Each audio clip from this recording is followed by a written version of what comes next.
voilà, conclusion. Il existe un vecteur dans E tel que E est égal à H plus KE. Alors ça implique que H est un hyperplan.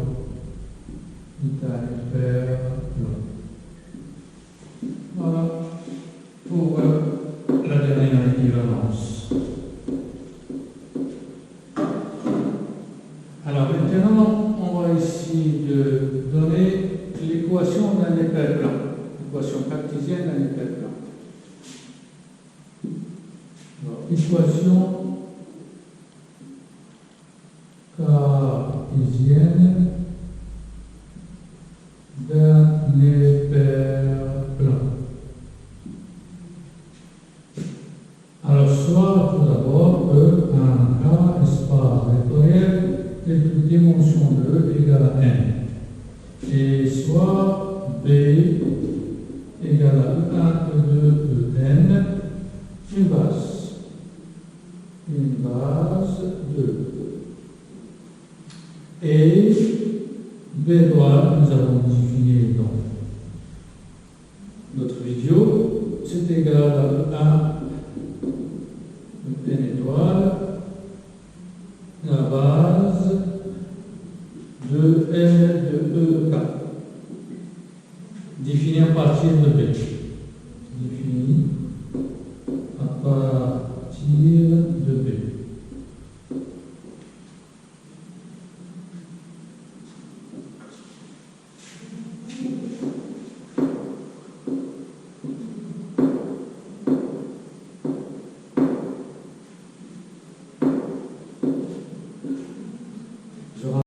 Sa définition, quel que soit KJ, E étoile K de EJ, c'est égal à delta KJ. C'est ça ce qu'il faut retenir. C'est ça ce qu'il dit. Retournons à notre hyperplan, soit H un hyperplan.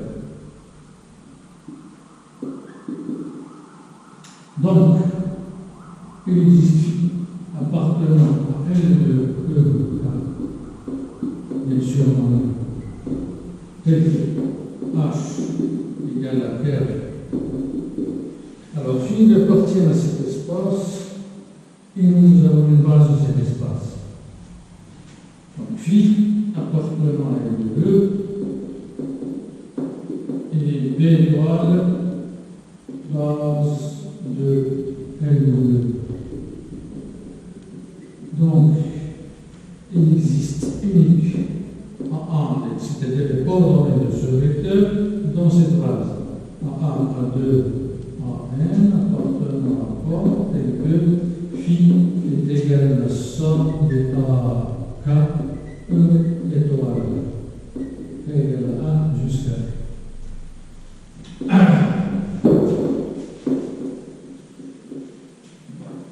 Alors, prenons maintenant le vecteur de E, V2. Alors, ce vecteur, il appartient à H, si seulement si phi de x égale à 0. Si seulement si, je remplace surface dans l'expression, AK, E étoile K de x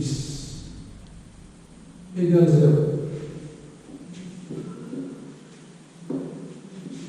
K allant de 1 jusqu'à n. C'est équivalent à sigma de AK E K étoile du x égale à 0. Dans la leçon précédente, nous avons trouvé que si x se trouve dans E, alors ce terme c'est exactement la quatrième composante de x dans la base. Donc ça, on va écrire en note x égale à sigma du x k EK. Bien de préférence, on met j. J ou bien EK, c'est pareil, c'est la même chose. De toute façon, c'est l'intermédiaire de 1 jusqu'à n. Donc ça, c'est xk. Donc si seulement si sigma de AK xk égale à 0. 1 jusqu'à n. Alors cette dernière relation s'appelle une équation de H. Alors c'est l'équation. En fait, c'est unique à constante près, après la deuxième proposition, parce que s'il existe phi et nombre phi, ils sont proportionnels, donc on va trouver que ces scalars sont proportionnels. Alors c'est l'équation, parce que c'est unique, c'est l'équation de l'éperlement, c'est l'équation cartésienne.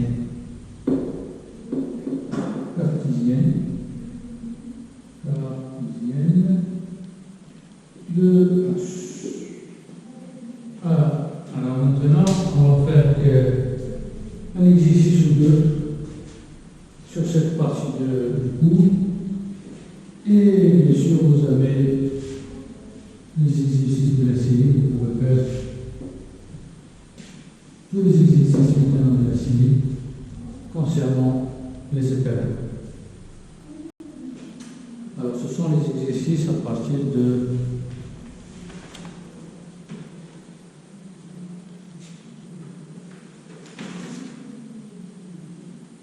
voilà, c'est l'exercice 39, 40, et pas seulement de l'épéron. Exercice 39 et 40. L'exercice 39 et l'exercice 40. Alors maintenant, notre exercice ne figure pas dans la série. Alors, soit un cas espace de code H1, H2, HP, P et P. 2.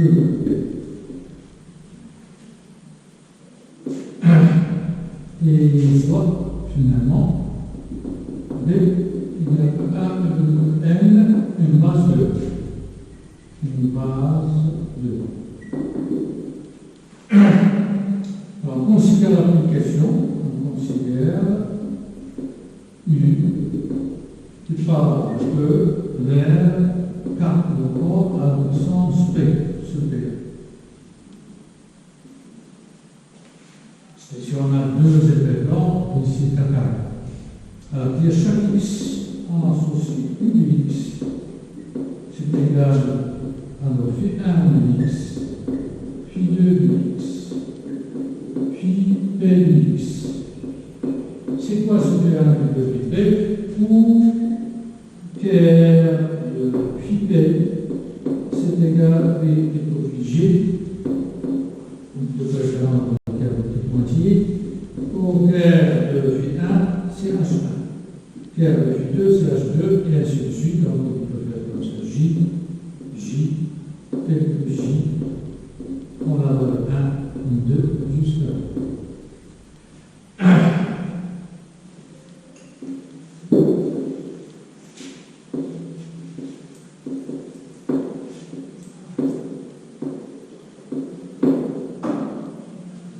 Première mission, montrer que U est K-linéaire.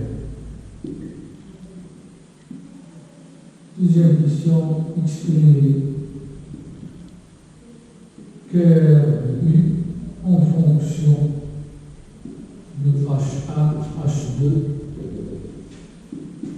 et H2. Troisième question, montrer que la dimension de l'intersection de HK égale à 1 jusqu'à P est supérieure à N moins P. Alors, bien sûr, essayer de chercher et après regarder la solution. Alors, pour la première question, montrer que c'est linéaire, on ne pose aucun problème, utiliser la définition de la linéarité. Ou bien le résultat que nous avons vu dans le cours, si chaque composante est linéaire, alors l'application linéaire, c'est le cas ici. Chaque composante est linéaire, donc c'est linéaire. Soit de dire d'énoncer ce résultat, soit de le montrer à la main avec x, y, alpha, etc. Donc ça, vous pouvez le faire chez vous. Alors, exprimer le curve du U en fonction. Alors, en fait, il suffit seulement de l'utile. Alors, soit x appartenant à E, virgule, x appartenant à quelle Si seulement U de x, c'est le vecteur nul de l'ensemble d'arrivée. Le vecteur nul de l'ensemble d'arrivée, c'est 0, 0, 0, 0. 0, 0, 0, et faux. C'est équivalent. U de x, je la remplace par sa valeur. Puis 1 de x, jusqu'à puis P de x, égale à 0, 0, 0. Si tu es ici seulement si tous ces vecteurs sont nuls,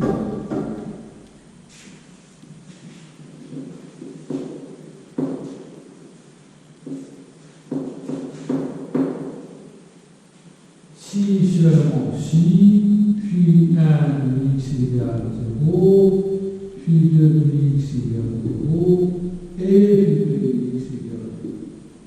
Si seulement si x appartenant à Claire puis 1, qui est exactement 1, et x appartenant à Claire puis 2, qui est juste 2, et ainsi de suite, x appartenant à Claire puis p, qui est égal à hp.